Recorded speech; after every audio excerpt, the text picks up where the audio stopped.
Hello my friends, I'm Rich Larson and I'm the IRC Tire Guy. Today we're comparing the KX250X versus the YZ250FX. Now, if you guys remember, we've done two reviews on the KX250X. I really enjoy riding this bike.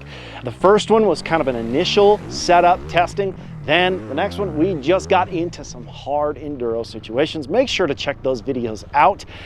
As I promised in the hard enduro test, I happened to put a little bit of time on the YZ250FX, enough time to actually do a bit of a comparison. So let me explain. There's a couple caveats to how I tested one of these. Obviously, I don't have one of those right now. So essentially what I did a clinic in North Carolina.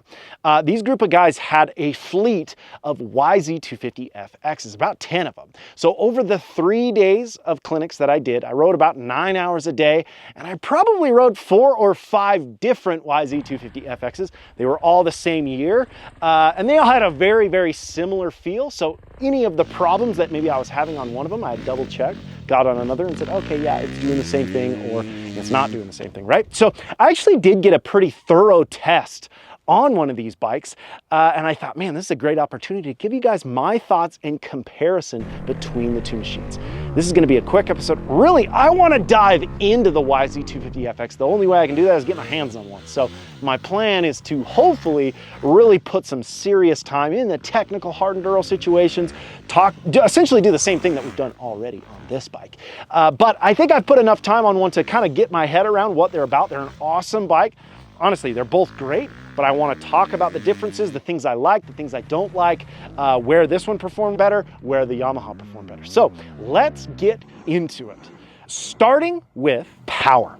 Now, power is the thing that everybody wants to know about, especially when it comes to a 250F. You're always looking for just a little bit more power when you're riding these bikes. I found that the Yamaha had a little bit more power just stock. I'll say it right now, it seemed like it had a little bit more torque, a little bit easier, more torquey off the bottom to get that bike up into that power. Seemed like it was a little bit easier than this bike. Now, both of the machines have a tuning app where you can go in and adjust, which I love. I think that's the new standard for motorcycles. I think all the bikes should have the ability to go into the app on your phone and make adjustments. I think that's really cool. Like I said, we're going to be doing some adjustments on this. I've already messed around with it a bit to help in that power department. We're going to do an episode on that coming up soon. But I just want you guys to know, both bikes have that tuning app. Stock for stock, the Yamaha seem to have just that little extra bit of torque. Now, because the Yamaha had just that little extra bit of torque, it did seem to help prevent that stalling characteristic that 4-strokes have. Just a little bit better than the Kawi. That being said, this is where we get into those little things that I think matter when you start to get into the more technical riding. The Kawasaki has a hydraulic clutch, very soft pull, and from my experience so far, it's held up great to the hard enduro abuse. Now, during that clinic, I was on the Yamaha. Of course, Yamahas have a cable clutch. The thing about a cable clutch is I really like the feel of it. It's very consistent. There's a nice wide friction zone. The input of power when you're snapping off the face of a log double or looking for that delivery of power off the face of a jump is so dialed. It's very, very precise. A cable clutch has a very good feel, but in my opinion, when you get into hard enduro and you're constantly dragging a cable clutch, there's no self-adjustment, right? So the friction zone gets smaller and smaller and gets touchier and touchier. And that can be a problem. It's actually kind of crazy. Just doing some of the simple drills that we do in the clinics, rolling back and forth on an incline, really putting the abuse into the Yamaha's clutch. I felt that friction zone start to get smaller and smaller. I would ride it around, cool it off a little, no adjustment with the knob, come back and it would be right back to the same thing, and then slowly it would start to kind of decay. So the thing about that is in hard enduro, you don't want to constantly be rolling that thing. You want that self-adjustment. That being said, I will say I think a cable clutch has a better feel, but for hard enduro, it's that self-adjustment is kind of key. Again, this is my opinion. Some of you guys might disagree with me on that, but I prefer the hydraulic clutch for hard enduro specific. The constant abuse and that ability for it to self-adjust is key when you're hanging on the side of a mountain and kind of working that bike around. It's a nice feeling to have a consistent clutch in that situation. That being said, the pull on the Kawai's clutch is quite a bit softer than the cable clutch on the Yamaha. Clutch for clutch, I think hard enduro nowadays, it's kind of mandatory to have that hydraulic clutch. Now, moving on, touching on the stall characteristic, but going into the transmission side, the Yamaha has a wide ratio transmission. Now, this to me is key for an off-road bike. That also helps with that stall characteristic. Now, I would probably be running a very similar gearing in the technical riding that I do. On the Kawi, I run a 1250 gearing, and it seems to work really, really well. Puts the bike in a good power. I like that gearing, but my top speed is probably 60 miles an hour on this, whereas if I was to put 1250 on a Yamaha, I would have a significantly higher top speed.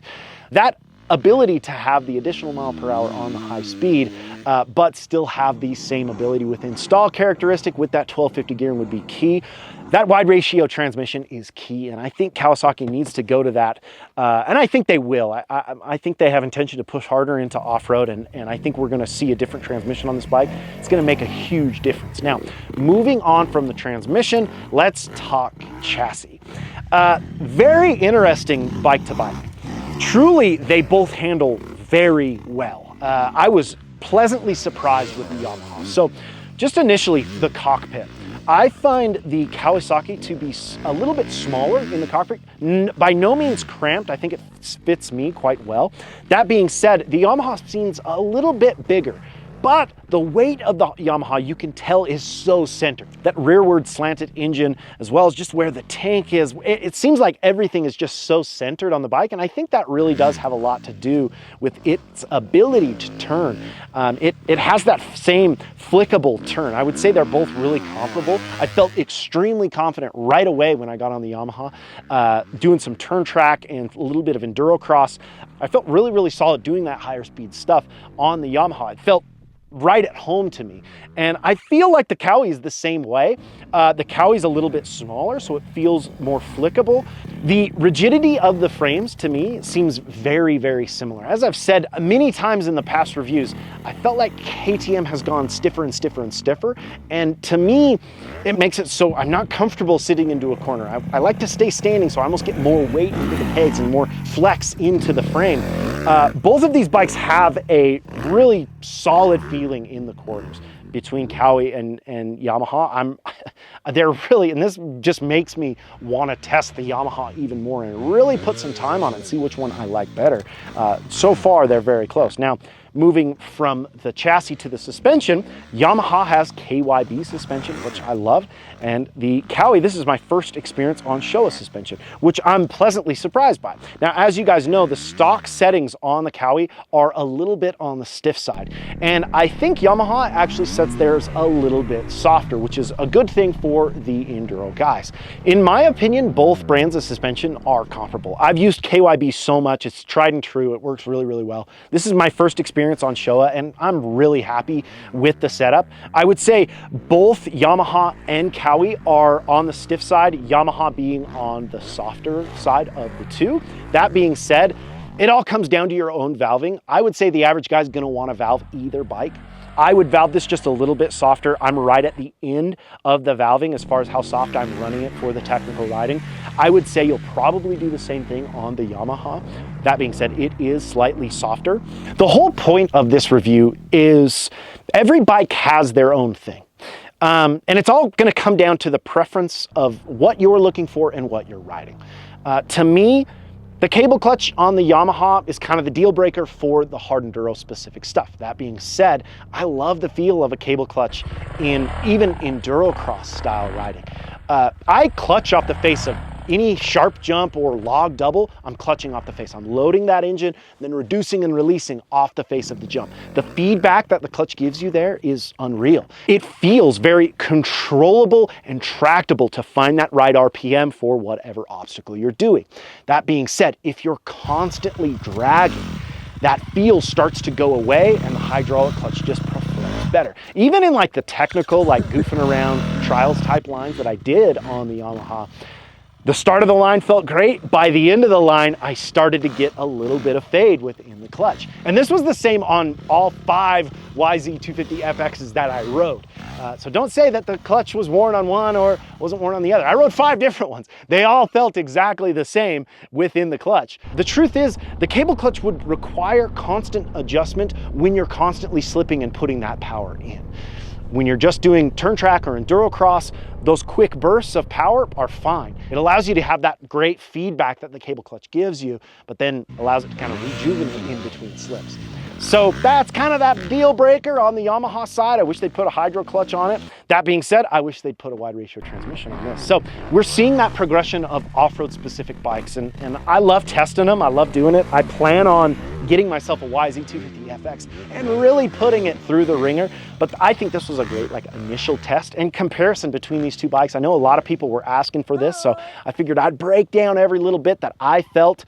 The YZ250FX is an awesome bike. Very powerful, very controllable. I felt super solid with the chassis, the overall feel of the bike. Little things I would change, just like little things I've changed on this.